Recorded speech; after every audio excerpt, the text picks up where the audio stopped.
I'm John Lovato Jr., and I'm part of a community of passionate firefighters who take ownership. We don't sit around waiting for experience, and we don't rely on our department for professional development. You see, we understand that the more we invest in ourselves, the better off our career and our lives are going to be. Because we are influencing people as opposed to forcing them, people who have never been taught the benefits of being into the job, we have to do things differently. We know what works because it's been modeled by great firefighters before us. It's just not understood by all, so we have to put ourselves out there to be judged. Put yourself out there, ignore the naysayers. They tell you you're doing the impossible, yet it works. Being in the job is actually what builds morale and performance. We are culture changers. We are bringing back the senior man culture. We are Brotherhood Coaching. Good morning, Brotherhood Coaching. This is going to be the pre-plan episode. As I told you in the last episode, I was going to be starting to film these, record them on my way into the firehouse. So to kind of give a little behind the scenes what's going on, kind of what my plans for today, how I'm going to go after it. But then I was thinking, I'm like, well, I'm telling you what my plan is, but then I'm never telling you how it went to give you a recap to say, hey, what worked, what didn't work, and we can go along this journey together. So I'm going to start recording on my way in. That's going to be the pre-plan episode. And then I'll be recording on my way home, which will be the after-action review episode. So hopefully we can all learn together with it and go along this journey. So today's Tuesday, May 8th, and heading on in. We got a couple different department drills going on. One is a SAVE training, which is like active shooter at night, and we have our special ops training during the day. I don't specifically know if my unit's going to go to any of these trainings, but our BC gives it ahead of time. So, I got some, I didn't play anything big for training with the guys, but one of the big things I want to do when I get in is, I got a guy traveling from a different shift.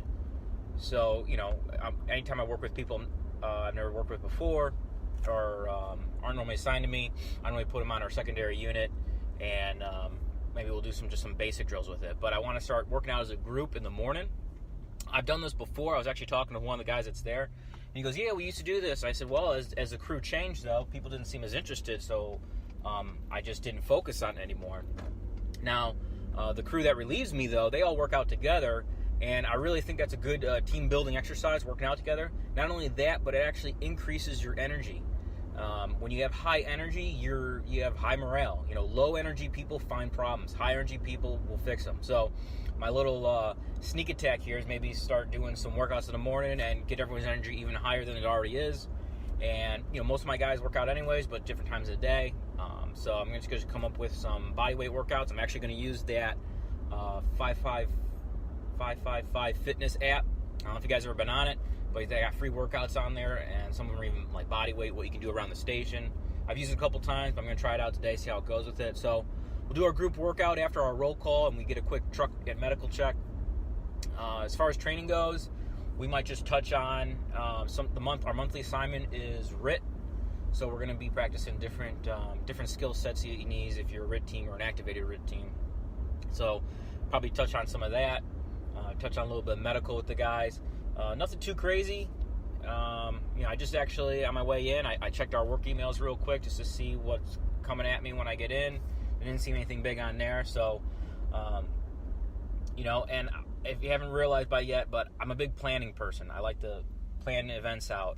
And you have to understand, yes, curveballs can happen and your plans may change. However, most of the time it does go list right, and you have something to track it, something to keep you on point, because there's so many distractions we can have that next thing you know, you're not doing anything. It's good to have a plan. It's also good to communicate that plan. I send it out to all my guys so they have a heads up of what's going to be going on, and they can plan their day too, and there's little surprises with it. Most of the surprises we get is just calls, but we know the calls are going to come in because it happens every shift. So that's kind of like all I got for the plan for today with at the firehouse for it. And tomorrow morning I'll kind of give you a recap how everything went with it, what worked, what didn't work, and I'll go from there. Otherwise, I hope you guys have a great day, and I'll talk to you tomorrow. All right, welcome to the after action review of this podcast. Basically, yesterday I kind of gave you a little rundown of what the plan of the day was, how I was going to get after it, And what better way to critique what's going on than to have an after-action review? I know I like to do these after big calls, and so that's kind of what I wanted to start doing with this podcast, is so you get to see kind of what my plan was coming in and what we wanted to get accomplished, and then how it was at the end, and maybe some lessons I learned, some frustrations, whatever the case is with it. So yesterday was definitely not a typical day for us.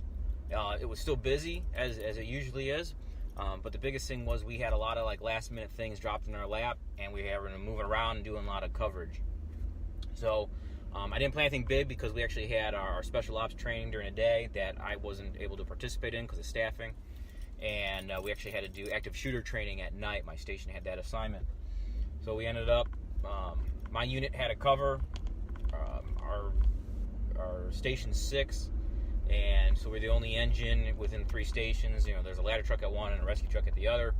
So the biggest thing was we were just running from call to call, and I had to call for the resources at those stations to kind of come help us out, since they were going to be closer, because we don't have that for some odd reason our dispatch system doesn't just send a unit that's not pinged for that call. It'll send an engine company, and then we have to request it. So it was good for that. Kept everybody on their toes, listening for the radio. Once that was over, we had that active shooter training, which was good stuff. It was a long training. Probably didn't need to be as long for us, but just to go over it. We have this like litter we carry, and some of the like tourniquets to apply, and they did a pretty good scenario with it. So biggest thing, yesterday was a busy day, and I would say the biggest lesson I learned was just watching everyone else that I work with, not necessarily my station, but in the department, because everyone was getting moved around and shuffled around, and was maybe miscommunication, some stuff happened. And there are some guys that were real frustrated over it, and something I adopted, and this might work for you too. Hey, when I get there, I know I'm getting off in 24 hours, and whatever happens, happens. I might miss some meals, I might be tired. That's why God created Bustelo coffee, though, when you're tired, to give you that perk up. But that's always helped me with it. And I talked to a captain on another busy engine, and he kind of said the same thing. He goes, hey, we're here, make the best of it. And that's how you can actually reduce a lot of frustrations. It's just accepting the fact, hey, you're not in charge. You have a boss, and this is the assignment comes down. And hopefully you have some type of input. But at the end of the day, it's a job. We're getting paid, right? So just accept what comes down, make the best of it. How I got the best of that active shooter training? Because I got involved with it, and I make sure I was trying to learn and practice putting tourniquets on and doing the commands with the officers. But if you're going in pouting, dragging your feet, and just sitting around, then you're going to get little out of it and not be as happy. Life throws us some curveballs. It's not necessarily what happens to us, it's how we react to it. So I'd say that's probably one of the other big takeaways from it, is just realizing a lot of stuff that happens to us is how we react to it, not necessarily what happens to us. So I hope you guys are going to get something out of the new format I want to do for the podcast. You can always hit me up at johnandbrothercoaching.com and give me some feedback for it. Otherwise, as always, head over to fixyourfirehouse.com to get a copy of my free book, Fix Your Firehouse. And you can always check out the blog posts at brotherhoodcoaching.com. All right, I will talk to you guys next shift. Later.